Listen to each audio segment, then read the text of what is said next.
തൊട്ടു മുൻപിൽ കണ്ട സത്യത്തെ അംഗീകരിക്കാൻ മടിച്ച് മാളവികയുടെ മനസ്സ് നീറുന്നുണ്ടായിരുന്നു. എന്താണ് താൻ കാണുന്നത്? കാലിൽ ചങ്ങല അണിഞ്ഞ അപ്പുവേട്ടൻ. അപ്പുവേട്ടൻ എന്താണ് പറ്റിയത്? സുമിത്ര ആൻറ്റി എന്തൊക്കെയോ അമ്മയോട് പറഞ്ഞ് കരയുന്നുണ്ട്. എൻ്റെ അരികിൽ തന്നെയാണ് അവർ നിൽക്കുന്നത്. പക്ഷേ ഞാൻ മറ്റേതോ ലോകത്താണെന്ന് തോന്നി. അമ്മയും ആ വേദനയിൽ നിൽക്കുകയാണെന്ന് മുഖം കണ്ടപ്പോൾ തോന്നിയിരുന്നു. അപ്പുവേട്ടാ, അറിയാതെ എല്ലാവരും നിൽക്കുന്നുണ്ടെന്ന് പോലും ഓർക്കാതെ എൻ്റെ വായിൽ നിന്നും ആ വാക്കുകൾ പുറത്തേക്ക് വന്നപ്പോൾ ഒരു വേള കാൽമുട്ടിൽ മുഖം പൂഴ്ത്തിയിരിക്കുന്ന അപ്പുവേട്ടൻ ഒന്ന് എഴുന്നേറ്റ് എൻ്റെ മുഖത്തേക്ക് നോക്കുന്നുണ്ടായിരുന്നു. പെട്ട് എന്ന് എന്നെ അവിടെ കണ്ടതിലുള്ള വേദനയായിരിക്കും ആ മുഖത്തപ്പോൾ അലയടിച്ചത്. ആ മുഖത്തപ്പോൾ നിസ്സഹായതയായിരുന്നു. ആ മുഖഭാവം പോലും എനിക്ക് അന്യമാണെന്ന് തോന്നിപ്പോയിരുന്നു. കുറച്ചു നേരം ഞാനൊന്ന് തനിച്ചിരിക്കട്ടെ അമ്മേ. അത്രയും അമ്മയോട് പറയുമ്പോൾ തന്നെ അപ്പോഴേട്ടന് എത്ര നിസ്സഹായനായിരുന്നു എന്ന ആ വാക്കുകൾ ഞങ്ങൾക്ക് മനസ്സിലാക്കാൻ സാധിച്ചു. ഹൃദയം വല്ലാതെ വേദനിക്കുന്നത് പോലെ എനിക്ക് തോന്നി. ഒരിക്കൽ മനസ്സിൽ പ്രതിഷ്ഠിച്ച ഒരാളാണ് ഈ അവസ്ഥയിൽ. വാ മോളെ, നമുക്ക് പുറത്തേക്ക് പോകാം. അമ്മ വിളിച്ചപ്പോഴാണ് ഞാൻ അമ്മയെ പിന്തുടർന്നത്. അപ്പോഴും അപ്പുവേട്ടനെ വിട്ടുപോകാൻ മടിച്ചെന്ന പോലെയായിരുന്നു മനസ്സ്. എന്തു പറ്റി ദൈവമേ, ഇത്രമാത്രം ഒരവസ്ഥയിൽ അപ്പുവേട്ടൻ? ഉണ്ണിയും രവിയേട്ടനും ഒക്കെ നിങ്ങളോട് പറഞ്ഞിട്ടുണ്ട്. ഇല്ല, എന്നു മുതലാണിങ്ങനെ? അമ്മ സുമിത്ര ആൻറ്റിയോട് ചോദിച്ചു. അപ്പു എം എ കഴിഞ്ഞ് വരുന്ന സമയത്ത് ആവണി മോൾക്കൊരു ക്രിസ്ത്യാനി പയ്യനുമായി അടുപ്പമുണ്ടായിരുന്നു. ഞങ്ങളോടൊക്കെ അവൾ തുറന്നു പറഞ്ഞു. ഒരു വിവാഹാലോചന വന്നിരുന്നു. അപ്പം എല്ലാം തുറന്നു പറഞ്ഞതാ. ജാതകത്തിൽ അവളുടെ കല്യാണം പെട്ടെന്ന് നടത്തണമെന്നായിരുന്നു. അതുകൊണ്ട് വിവാഹാലോചനയുമായി മുൻപോട്ട് പോയപ്പോൾ അവൾ വല്ലാതെ എതിർത്തു. ആ പയ്യനെ മാത്രമേ വിവാഹം കഴിക്കൂവെന്ന് പറഞ്ഞ് വീട്ടിൽ പ്രശ്നമുണ്ടാക്കി. അപ്പുവിനായിരുന്നു ഏറ്റവും വിഷമം. കാരണം അവളെ ഏറ്റവും കൂടുതൽ സ്നേഹിച്ചതും അവനായിരുന്നു. അവസാനം അവൾക്ക് വേണ്ടി അവൻ ഞങ്ങളോട് സംസാരിച്ചു. അവളേക്കാൾ വലുതായി മറ്റൊന്നുമില്ലെന്ന് പറഞ്ഞ് അവൻ ഞങ്ങളെ മനസ്സിലാക്കി. അവൻ തന്നെ ഒരിക്കൽ ആ പയ്യനെപ്പറ്റി അന്വേഷിക്കാൻ വേണ്ടി അവരുടെ നാട്ടിൽ ചെന്നു. അവിടെ ചെന്ന് ആ പയ്യനെപ്പറ്റി തിരക്കിയപ്പോൾ വളരെ മോശമായ അഭിപ്രായമായിരുന്നു എല്ലാവർക്കും. അതറിഞ്ഞിട്ടാവണം വീട്ടിൽ വന്ന അപ്പു നഖശികാന്തം ഈ വിവാഹത്തെ എതിർത്തു. ആവണിയെപ്പോലും പറഞ്ഞു മനസ്സിലാക്കാൻ ശ്രമിച്ചു. പക്ഷെ എന്ത് പറഞ്ഞിട്ടും അവൾ വിശ്വസിക്കാൻ തയ്യാറായില്ല. ഞങ്ങളെ വിവാഹത്തിന് സമ്മതിച്ചില്ലെങ്കിൽ വീട്ടിൽ നിന്ന് ഇറങ്ങിപ്പോകുമെന്നുള്ള അവസ്ഥയിലായിരുന്നു അവൾ. ഒരു ദിവസം എല്ലാവരോടും അവൾ ഒന്നും രണ്ടും പറഞ്ഞ് വഴക്കായി. വീട്ടിൽ ഉണ്ണി ഒഴിച്ച് ബാക്കി എല്ലാവരും ഉണ്ടായിരുന്നു. അന്ന് അമ്പലത്തിൽ നിന്ന് പറയെടുപ്പിന് ആൾ വന്നു. ആവണി രവിയേട്ടനോട് എന്തൊക്കെയോ പറഞ്ഞ് വഴക്കിടുകയായിരുന്നു. അവനെ മറക്കില്ലെന്നും അവനൊപ്പം ഇറങ്ങിപ്പോകുന്നും ഒക്കെ പറഞ്ഞു. പെട്ടെന്ന് അമ്പലത്തിൽ നിന്ന് പറയെടുക്കാൻ വന്ന ആളുകളുടെ ശബ്ദം കേട്ടപ്പോഴും രവിയേട്ടനും അപ്പവും അവളോട് അകത്ത് കയറിപ്പോകാൻ പറഞ്ഞെങ്കിലും എല്ലാവരും അറിയട്ടെ, എനിക്കൊരു കുഴപ്പമില്ലെന്നും പറഞ്ഞ് അവൾ അവിടെ തന്നെ നിന്നു. അപ്പു നിർബന്ധിച്ച് അവളെ അകത്തേക്ക് വലിച്ചു കയറ്റി. പെട്ടെന്ന് പുറത്തേക്ക് ആളുകൾ വന്നതുകൊണ്ട് അപ്പു അവളെ ദേഷ്യപ്പെട്ട് വലിച്ചു കയറ്റിയത് പൂജാമുറിയിലേക്കായിരുന്നു. മുറിയിലേക്ക് കയറാൻ വിസമ്മതിച്ച അവളെ അല്പം മുന്തിത്തള്ളിയായിരുന്നു അപ്പു മുറിയിലേക്ക് വിട്ടത്. അപ്പോൾ നിലത്ത് വച്ചിരുന്ന നിലവിളക്കിൽ തലയിടിച്ചു. ഒപ്പം ആ വീഴ്ചയിലും കാര്യമായിട്ട് എന്തോ പറ്റി അവൾക്ക്. അതൊന്നും ഞങ്ങൾ അറിഞ്ഞില്ല. ഞങ്ങളപ്പോഴും പുറത്ത് പറ കൊടുക്കുന്ന തിരക്കിലായിരുന്നു. ചെണ്ടമേളത്തിൻ്റെ അകമ്പടി ഉള്ളതുകൊണ്ടായിരിക്കും അവളുടെ കരച്ചിൽ പോലും ഞങ്ങൾ കേട്ടില്ല. അവരെല്ലാവരും പോയതിനു ശേഷം പൂജാമുറി തുറക്കാൻ ഞാൻ അപ്പുവിനോട് പറഞ്ഞെങ്കിലും അച്ഛനോട് കയർത്ത് സംസാരിച്ചവളോട് അവന് ദേഷ്യം തോന്നിയിരുന്നു.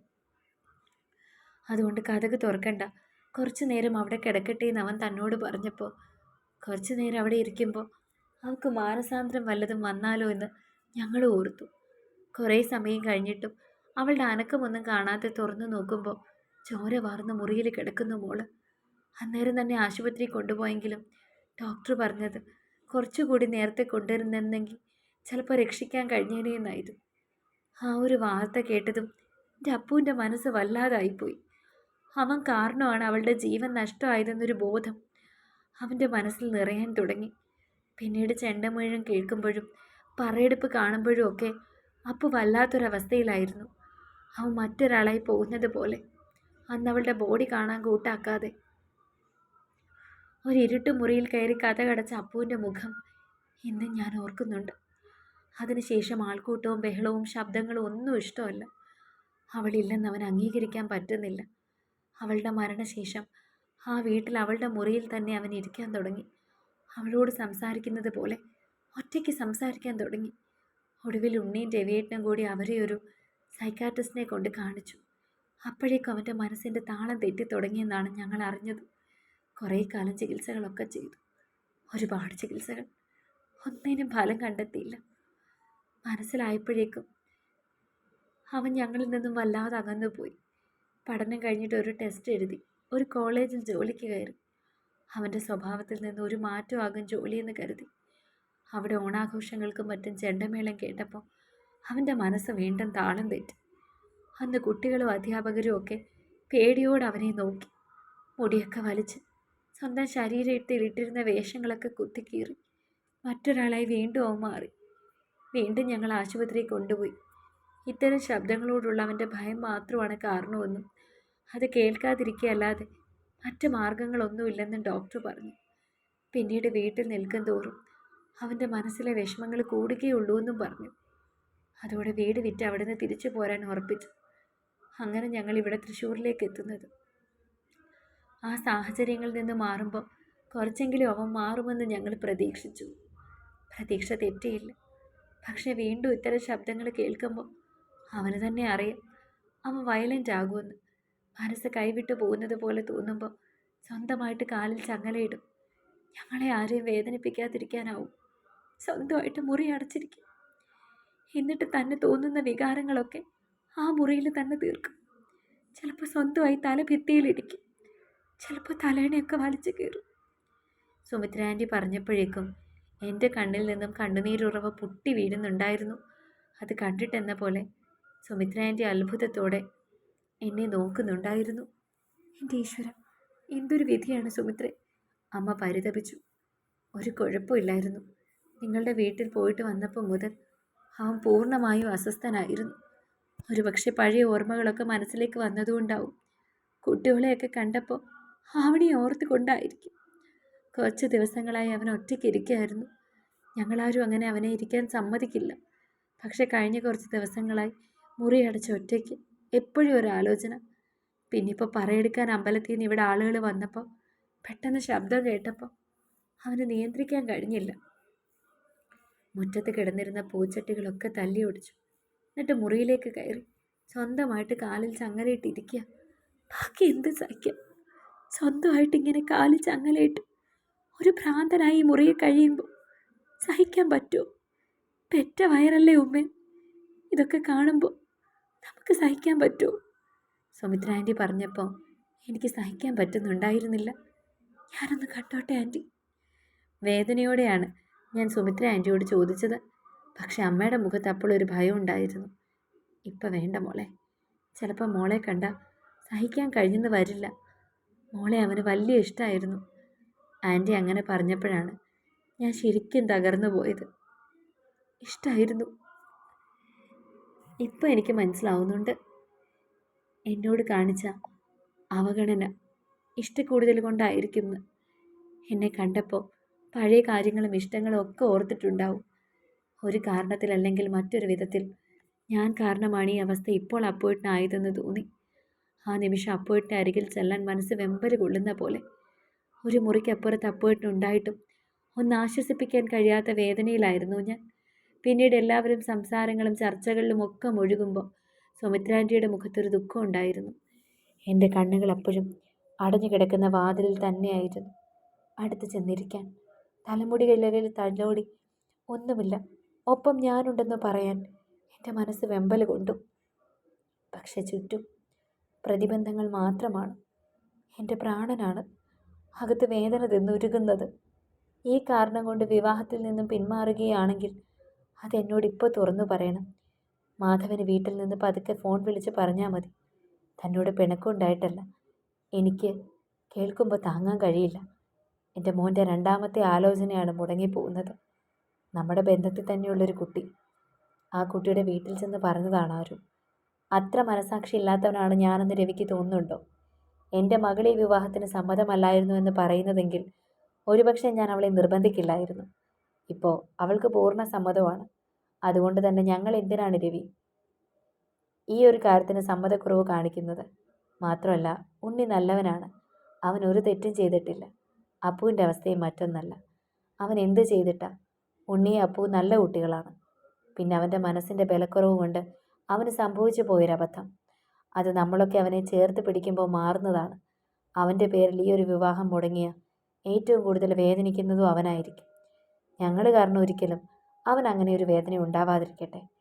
അച്ഛൻ പറയുമ്പോൾ രവിയങ്ങളുടെ മുഖത്ത് ഭാവം ഒരു നന്ദി സൂചകമായ നോട്ടം മാത്രമായിരുന്നു. 1000 വട്ടം ഞാൻ മനസ്സുകൊണ്ട് അച്ഛനോട് നന്ദി പറഞ്ഞു. രവിയങ്ങളുടെ നോട്ടം കണ്ടപ്പോൾ ശരിക്കും എനിക്ക് വിഷമം തോന്നിയിരുന്നു. ആ അച്ഛൻ എത്രത്തോളം നിസ്സഹായനായി പോയെന്നാണ് ആ നിമിഷം ഞാൻ ഓർത്തത്. അന്തസ്സോടെ അഭിമാനത്തോടെ ജീവിച്ചൊരു മനുഷ്യൻ വിധിയുടെ വെറും കളിപ്പാവിയായി മാറിയ നിമിഷത്തെപ്പറ്റി ഞാൻ വെറുതെ ഒന്ന് ചിന്തിച്ചു പോയിരുന്നു.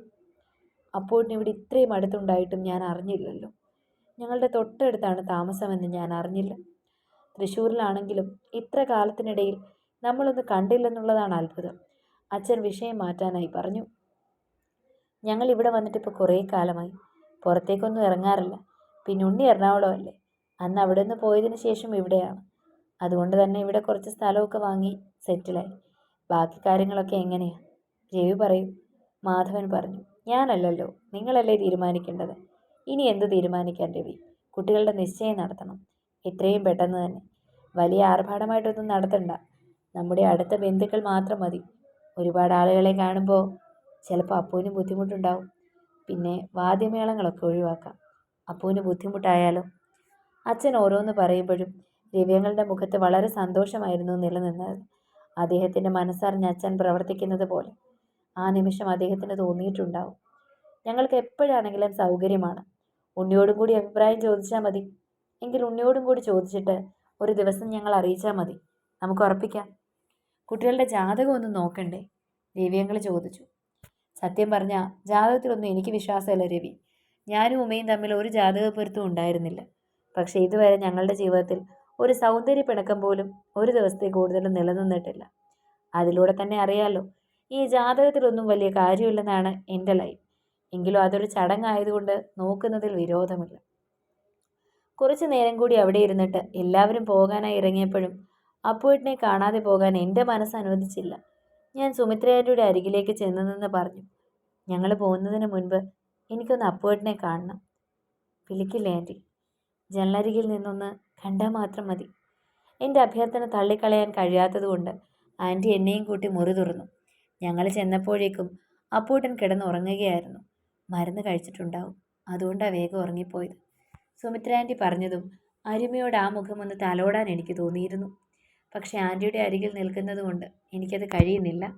ഉറങ്ങിക്കിടക്കുന്ന ആ മുഖം കണ്ടപ്പോൾ എനിക്ക് വാത്സല്യമാണ് തോന്നിയതെന്നായിരുന്നു സത്യം. ഞങ്ങൾ ഇറങ്ങട്ടെ ആൻറ്റി? എൻ്റെ സ്കൂൾ ഇവിടെ അടുത്താണ്. ഞാൻ ഇടയ്ക്ക് ഇവിടേക്ക് വന്നാൽ അപ്പൂടിനത് ബുദ്ധിമുട്ടാകുമോ? എന്താ മോളെ പറയുന്നേ? എന്ത് ബുദ്ധിമുട്ടാകാൻ? അവന് സന്തോഷമല്ലേ ഉണ്ടാവൂ. മോളെ കാണുമ്പോൾ സന്തോഷമാകുമെന്നാണ് എൻ്റെ വിശ്വാസം. പിന്നെ ആവണിയെ ഓർക്കുമായിരിക്കും. അല്ലെങ്കിലും അവളെ മറക്കാൻ കഴിയില്ല മോളെ. മോൾ ഇടയ്ക്കിടയ്ക്ക് ഇങ്ങോട്ട് ഇറങ്ങിയാൽ അതെനിക്ക് വലിയ ആശ്വാസമായിരുന്നു.